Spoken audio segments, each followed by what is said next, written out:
We'll be starting the show in just a few more seconds, guys. Guess what we're talking about today?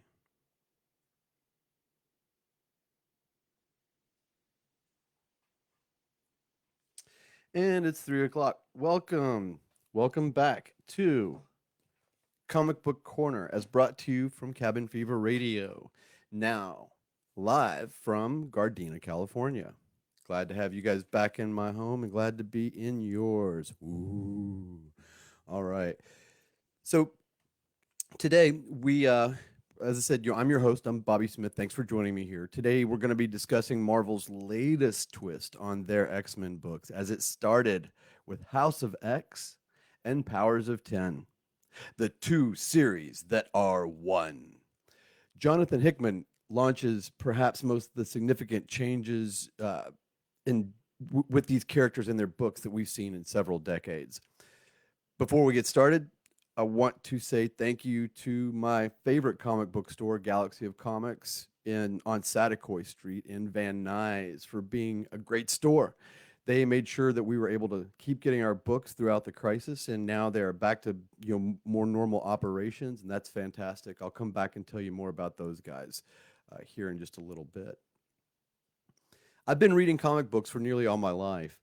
Sometimes I even joke that Spider Man taught me to read. Currently, I just moved from North Hollywood to Gardena, California, and I make movies, TV shows, short videos, writing, directing, and even acting. I've produced a few short comics that you guys will get to see soon, and we're working on a few more, and we'll be really excited. The whole Cabin Fever gang will be excited to share those with you.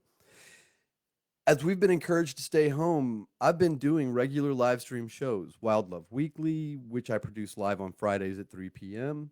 Cabin Fever Radio Novellas, where I, along with a talented group of dedicated actors, perform dramatic readings of your favorite TV shows and movies from yesterday and today. Wherever you found me now, you can find me there on Fridays for Wild Love Weekly and on Saturdays for Cabin Fever Radio Novellas, too. The easiest thing to do is just follow our page on Facebook, and that's at Cabin Fever Radio. And of course, Instagram is at Cabin Fever Radio Novellas. So you can follow Cabin Fever Radio on Facebook, but you can also keep up with us, like I was saying, on Instagram. And we have a Patreon page as well to maintain a constant connection with our fans. And we're getting ready to start bringing along a lot of really cool exclusives for our visitors and our regulars on Patreon. Cabin Fever Radio basically has a mission to bring you the best and original new live stream entertainment in a variety of formats. Obviously, we have this show, Comic Book Corner, as a review for comics. I will occasionally discuss other related properties, from movies and TV shows to coloring books. I do love my coloring books. I will also be doing some semi regular interviews with comic creators. You may have seen one a couple of weeks ago with Kurt Belcher, and I'll be doing one soon with John McCrae, who I just reviewed Dead Eyes pretty recently, and we'll be giving away a Dead Eyes trade paperback as well. But overall, Comic Book Corner, the focus of this series is that we're going to tell you about longer runs on specific series instead of just single issues and reviewing things like that. My goal is to give you something worthwhile to spend your time with when you can't do anything else, when you're stuck inside for quarantines, or even after the quarantine's over, you're sick, you're at the dentist office, whatever. These are the books you want to have. So join me here each week, right here, 3 p.m. on Wednesdays, for my recommendations on the best stuff to spend your time on, especially if you might be quarantined. Let's talk about Jonathan Hickman. Jonathan Hickman, when I first saw him, I very clearly remember walking into my comic book store, and the guy that worked there asking me, "Hey, you're a big fan of Fight Club, right? You got to check out this new book from Image. Image. It's called The Nightly News." And I took a look at it, and it blew my mind right off the bat. I was like, "Wow, this is one of the coolest, most non-traditional, but still very readable, just fascinating comic book series that I've ever seen." I loved every page of every issue as it came out originally.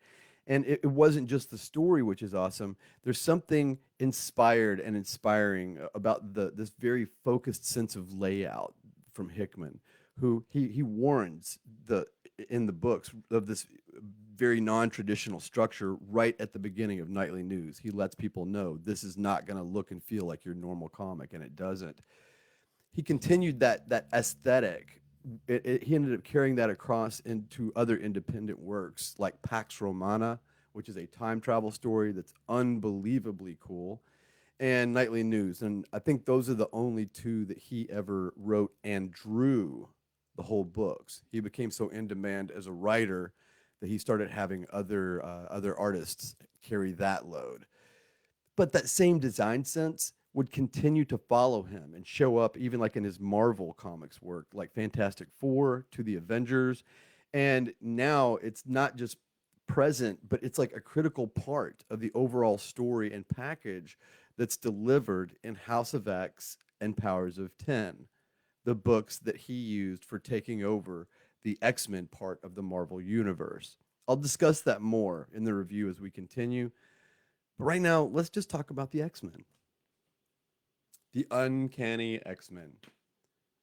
Uncanny X-Men number 116, which featured primarily, it had a couple of the X-Men on the cover, but primarily a red hot, almost white hot, burning Colossus is featured on the cover, while the X-Men are in the Savage Land fighting Garok, the sun god, alongside Kazar.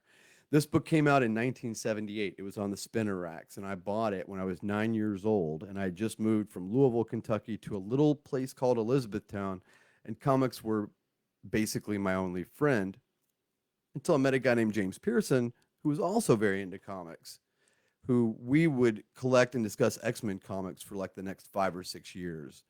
The book Giant Size X-Men number 1 became a very hot commodity between us. It traded hands between us no less than 10 times. And every single time, it was the one book of Giant Size X-Men number 1 for like a stack of whatever books we were interested in from the other person. Uh, and unfortunately, I think the last time we traded it, it ended up in James's hands. Luckily, Marvel re-released it last year, and I did buy it again for a couple dollars rather than a few $100s, which is what it would cost minimum on eBay. I collected the X-Men very faithfully for about 10 years from that point, even having them delivered monthly for several years when I had a subscription renewed every January for my birthday. During that time, I worked very hard to fill in those amazing back issues, but never owned an original copy of the very highly sought after and highly prized X-Men number 94, which is when the new X-Men officially started at that point. And all the rest of my X-Men comics, I left for college and put them in a box that said, Bobby's stuff, please do not touch. I came home one day from college to get those books. They were gone. That's what happens sometimes. A lot of people, even a good number of fans of the Uncanny X-Men comics and the movies, don't realize that the book, especially during the 70s and 80s, it's always been a strong metaphor for ethnic equality, and it's very much an active voice against racism and discrimination. That element has always been in the books and would be there before and after the hallowed Claremont Byrne run, but never as much as it was during those decades. And that's when I was collecting, and it definitely shaped my views. I'm very passionate today as a voice for Black Lives Matters and things like that.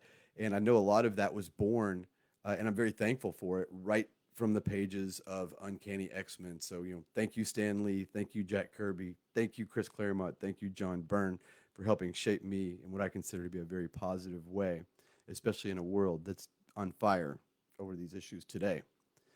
Over time, politics has changed, and over time, society and social structure has continued to change. But like we see today, it's not always been for the best. And that's one of the many reasons why I was excited to see Hickman's run on these books. That focus on discrimination had returned. And like our own reality, that focus had evolved. And we're going to get more on that in the review in a moment as well. With Marvel and the book and the artists on these books, I wasn't really familiar with them because although I grew up as pretty much the typical Marvel zombie during my adolescent and teen years during the 70s and 80s, in the past few decades, my tastes have expanded greatly, and if my tastes run to any particular name brand, it's probably Image over DC or Marvel, and that's just due to the overall quality and the variety of material from Image because it's so much creator driven material that their passion is dripping off every page. Also, there's lots of other smaller publishers. I love Valiant Comics, and there's some really small publishers like Pilot Studios out there who work with the artist Kurt Belcher, who was featured on Comic Book Corner question session or interview show about 2 weeks ago. So make sure you check out everything from Kurt Belcher and Pilot Comics as well. Because I wasn't as familiar with Marvel's current roster of artists, I wasn't familiar with the artists on House of X and Powers of 10. And I think both of them are great, and their styles work fantastically well together on these two series. Hickman and Marvel did a great job of finding the right artist for the series. An artist named Pepe Larraz handles the chores on House of X, and somebody named R.B. Silva directs the action in Powers of 10. Because as an actor and a teacher, I'm almost completely broke all the time. I had nearly given up on purchasing monthly comic books a few years ago, instead settling on just adding trade paperbacks to my Amazon wish list and occasionally pulling the trigger when I saw prices go to a kind of devastatingly low level. Usually these books, as mentioned before, were from Image, but there were some DC and Marvel in there as well. While my love for the X-Men is nearly as long as my life and runs quite deep, I just had lost interest gradually over a several year period in the X-Men. And I think the last runs that I collected were the Bendis runs, Brian Bendis, when he was on Uncanny and All New X-Men back several years ago. He did Uncanny with Chris Bachalo and the All New X-Men with Stuart Eminem. It was fantastic. But I just happened to read an article one day, probably on Newsarama, that Hickman was taking over the X books at some point in the future, and then I kind of forgot about it. And then one day last summer, I was teaching in Koreatown. I had several hours between classes one night and just decided to visit a comic book store. And I saw the display that the first issue of House of X had come out, but I also saw that they were sold out. So I kind of missed the boat. I almost missed all of this entirely. The next day, I called Galaxy of Comics, who was nearer to my house anyway, and was assured that they did have copies in stock. So I ran right over and picked this up.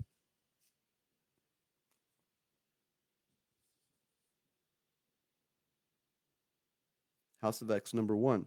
And then I proceeded to start my first pull list in several years. And on that note, let's talk about Galaxy of Comics. Galaxy of Comics is a fantastic store for your comics. Like I said, they made sure that during the crisis we were all able to still get our comics. But even now that things have started to open back up, they're ensuring that they've totally restructured the store, made sure it's safe for everybody to get in through there. You can find them at 17306 Satakoy in Van Nuys. Again, that's 17306 Satakoy in Van Nuys. Their website is galaxyofcomics.com, GALAXYOFCOMICS.com. You can also find them on Facebook. Look them up there, and Warren will love to hear from you anytime. Just call him at 818-578-8559. Again, the phone number at Galaxy of Comics is 818-578-8559. I know Warren has a few copies of maybe all. They'd be like the second or third printings, but I think he's got copies of all the House of X and Powers of X stuff in the store. And if not, he either has the trade paperback or he can get it for you. So make sure you call Galaxy of Comics, follow them on Facebook, and tell them that Bobby Smith and Comic Book Corner are the ones that sent you down there. I'll be glad that you did. I'll be very grateful. All right. Let's get back into these books. Okay, I mentioned before that Hickman brings this amazing sense of these huge, gigantic stories to the X universe, along with that famed design sense that he picked up in the world of advertising before he became a comic book writer and artist. The first thing I want to show you in regard of all that is this, and that's just the suggested reading order. So, taking advantage of his sense of graphic design and design elements, the books right from the beginning came with, oops, this way, a suggested reading order, letting you know how many books were coming out, what days they were coming out, and what order to read them in, which I thought was pretty cool, and it looks great. I like that little design element right there. But the thing is since this is Comic Book Corner, and here we focus on longer runs, this series, man, gives you a lot of bang for your buck because this one can be served up more than one way and really provide two completely different reading experiences. After you have all of these books, you can either just read through all the series, like read House of X 1 through 6, and then read Powers of 10 1 through X, or you can follow this suggested reading order and say, I'll read House of X1, Powers of X1, House of X2, Powers of X2, but then I'm also going to read Powers of X3 before I go back and read House of X3. And then I'll go ahead and still stick with House of X and read House of X4, then Powers of X4, then House of X5, Powers of X5, House of X5, Powers of X6. You'll understand why for the suggested reading order when you read these books. But it is two utterly different experiences when you read the books those two different ways. And in fact, you could even pick up either one of these series, and either one is very enjoyable on their own. So it gives you just a variety of ways that you can experience it. If you read it individually, it's one experience, but if you read it all together, you just get something bigger and crazier that'll leave you shaking your head at the end. And part of that will be developed through that graphic that I was just showing you. And then also this next one, which is the timelines. So let me grab Powers of X number 2.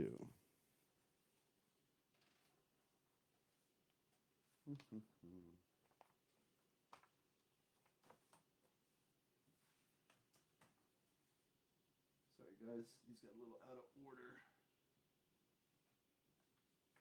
as we were getting set up for the show. All right. So this is one of the graphics that becomes critical as you read the series, and it's a series of timelines, which I'll get into more in that in just a moment. But I think I'm looking at the wrong one here.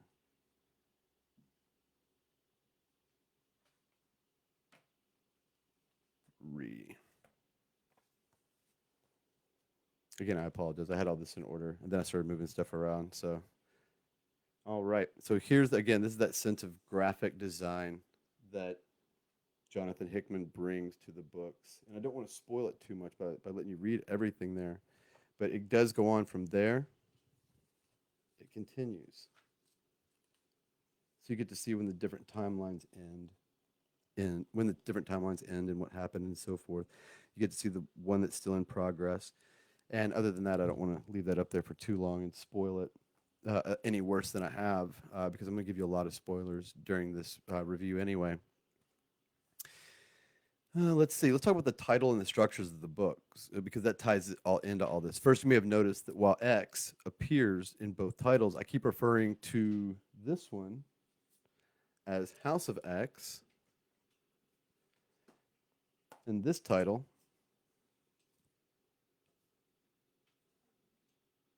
as Powers of 10.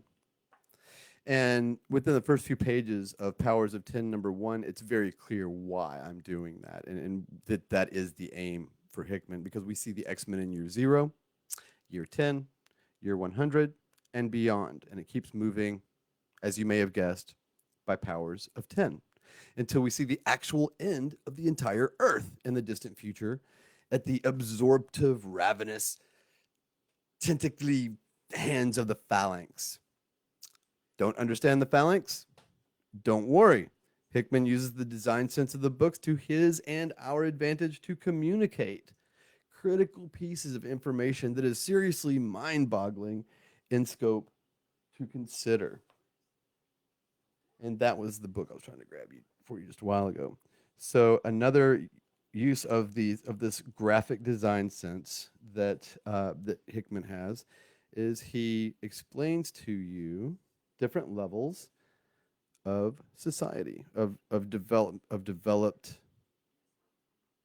cosmic society. So it's like there's S1, which is machine, and that's like a single machine mind that is a direct copy of an existing sentient mind or represents the equivalent thinking power of a single sentient mind of a species. Wow. But then there's the 10, which is a hive. It's a collective of individual machines with the unified thinking power of up to 10 machines. While there are hives composed of more than 10 machines, regardless of which species they are based on, ones with more than 10 machines working as a collective begin to fracture and deteriorate as the repressed individuality of each machine overwhelms the hive. Wow. So then you have the next level, which is called an intelligence, and that's a 100 to a 10,000 combination intelligence. An intelligence is a thinking machine created to be an amalgam of at least 100 machines acting in harmony toward a collective goal, up to 10,000. But then it continues. It talks about the technarch, the world mind, and the phalanx. And then he gives you a graphic to go with it, which just makes it just beautiful. You've got all that knowledge, all that information, and then this graphic just nails it. And then you kind of, as you keep reading the series, that falls into the back of your mind. And then you get to issue 5, I think. And they come back and they expand on that even further. And they talk about Titan, Stronghold, and Dominions. And then they give you the graphics for that as well. How beautiful is that? How cool is that? So, like I said, they make the absolute most out of Hickman makes the absolute most out of this use of design elements and graphic design in the books, and it adds to it. It becomes it's not just there. It's and supportive. It's an integral part of what you end up reading. So those timelines that I showed you of all the books, it's offered to us as readers in that number 3, as I just showed you. Uh, so that may have you asking or thinking about time travel. And that brings us to one of the coolest aspects of these 2 series that are one. And that is Hickman's use of Moira McTaggart. In the past, even when writers tried to increase the significance of this character, no one ever even scratched the surface of the bombshell that is dropped by Hickman and is basically the foundation of this series. Spoiler, Moira McTaggart is also a mutant. It makes sense considering her character's life, her interests, her passions with studying genetics and so forth. And the way Hickman reveals her power is simply amazing. House of X number 2, which tells her tale and reveals this, has become one of my favorite X books of all time. I'm telling you that from being like over collecting the books over 40 years. Spoiler alert again, another spoiler alert. Her mutant power is to be reborn and relive her entire life with all the memories from her previous incarnation, which gives her the ability to change, alter history. I'm not going to go much beyond that because it is a spoiler, but you got to kind of understand this as its foundation to the whole series for the appreciation of this overall bigger story. And the big story here, Hickman uses both books to develop their own stories, but in the end, they come together in a way that sets up a complete sea change for the X-Men and all the related books moving forward. I'm not going to spend a lot of time discussing politics, but definitely want to consider the social issues that the X-Men as its own part of the universe, has always been known to address since their inception. Decades ago, from the time of their invention through that legendary run in the 70s and 80s up until recently, the X-Men has served as a metaphor for acceptance and tolerance. And as I was stating earlier, they're a very clearly an active voice against racism and hatred in the world. But in all those earlier books, the emphasis, the underlying story of it was protecting a world that fears and hates them. Xavier's dream was integration, and many other mutants had many other plans for their mutant brethren, and this brought the X-Men into constant conflict with other mutants throughout their history. It was the basis for a lot of their stories. This has all changed now. Now, as our society has changed, so have the X-Men. Instead of fitting in, instead of trying to just fit in alongside of everybody, the X-Men have decided that if they're not going to be allowed to fit in, they will live separate from mankind as their own nation, as their own ethnicity, kind of their own. They're not at war or necessarily at conflict with humans. They actually offer some great boons, medically and otherwise. Yet they do so from their own nation, which brings us to kind of another mind bender. The X-Men now live on Krakoa. In that fabled giant-sized X-Men I was telling you, my friend James and I traded back and forth in our preteen years, the primary villain of giant-sized X-Men #1 is one of the strangest mutants of all, Krakoa, the living island. And without the threat of Krakoa, the all new, all different X-Men that brought us Storm, Nightcrawler, Wolverine, Colossus, all of that, it would never have been born. So it's kind of strangely fitting then that one of the biggest twists that Hickman's takeover would bring is dealt out right on the first few pages of House of X #1. The X-Men live on Krakoa, and they've invited all mutants, even former enemies, to join them there as a nation.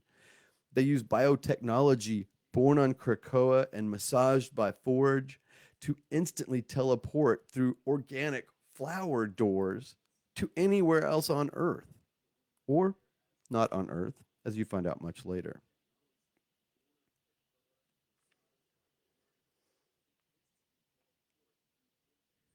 Let's see. The plot of these books, the plot of House of X, deals mainly with a new threat called Orcus. And once again, Hickman makes great use of the his sense of graphic design to explain Orcus to us. Let me show you what I'm talking about.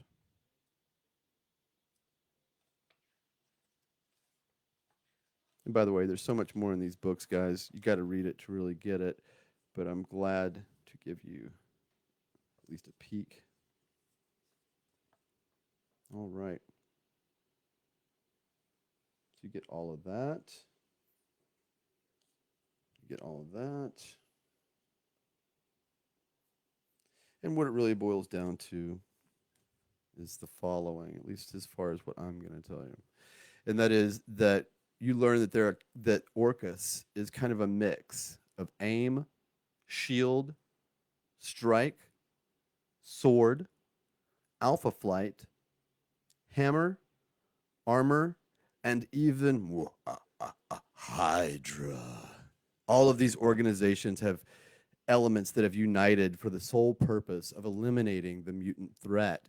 The main effort is to stop the main effort of the X-Men is to stop the development of an orbiting master mold, which will churn out sentinels to wipe out the mutants on Earth. The plot of Powers of 10, #1, it deals with all, or Powers of 10, it deals with all life on Earth coming to its end. And it is so cool how it ties into the rest of both series. All I can say is pay close attention to those timelines that I was talking about in House of X #3. So you already know the X-Men live on Krakoa. Let's talk about other big changes. They are now a nation. They can teleport. They can move around anywhere on Earth. They even have their own language now. And all mutants, as they move through those flower doors, they're psychically imprinted. If they're mutants, they're psychically imprinted with the Krakoan language. Krakoa is open to all mutants. Xavier and Magneto are side by side in making these announcements, and you see people like Apocalypse showing up. Xavier is now wearing Cerebro, and Xavier is walking. And that leads to another one of the biggest and most newsworthy changes you may have already heard about. The X-Men now are immortal, essentially.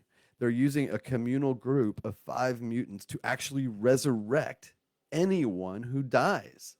And that is basically immortality, and that basically changes the game forever.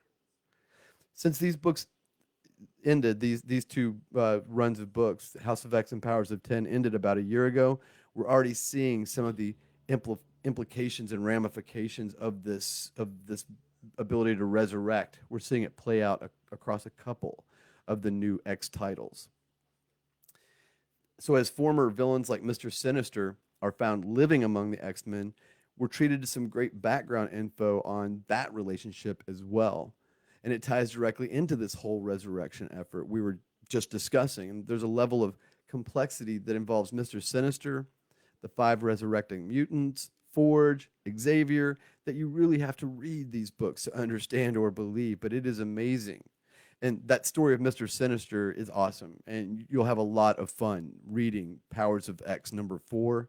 And then you'll get some kind of clarity on the relationship of what I was saying with Forge and Xavier in number 5.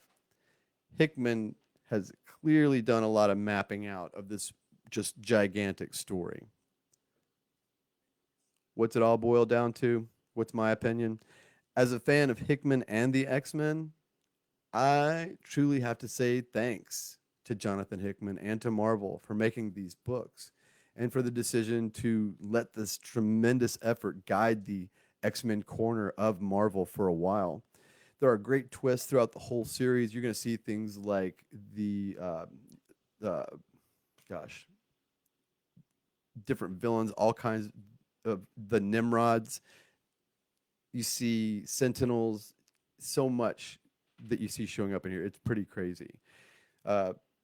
Let's see. I do highly recommend the series. I love the series, like I said, enough that I actually now have a pull list for the first time in almost a decade. And it's had me trying books that I wouldn't have imagined. I'm been in loving books like New Mutants and also Marauders.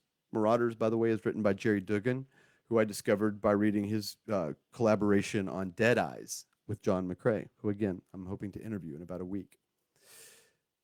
The Powers of 10, House of X, the 2 series that are one, is highly recommended. If you're an X-Men fan, if you're a comic book fan, if you're a Jonathan Hickman fan, if you're just a fan of big, wide scope stories with huge implications, I highly recommend this. You can, like I said earlier, you can probably find the individual issues as like second and third print runs at Galaxy of Comics. If not, you can order the trade paperback, and I know you can find it on places like Amazon as well. That's it for today, guys. I'm glad to be back. We will be continuing the show on Wednesdays. If everything stays on track, I'm hoping to interview John McCrae, the artist of the series Dead Eyes that I reviewed a couple of weeks ago. And we will be giving away a copy of his trade paperback as well.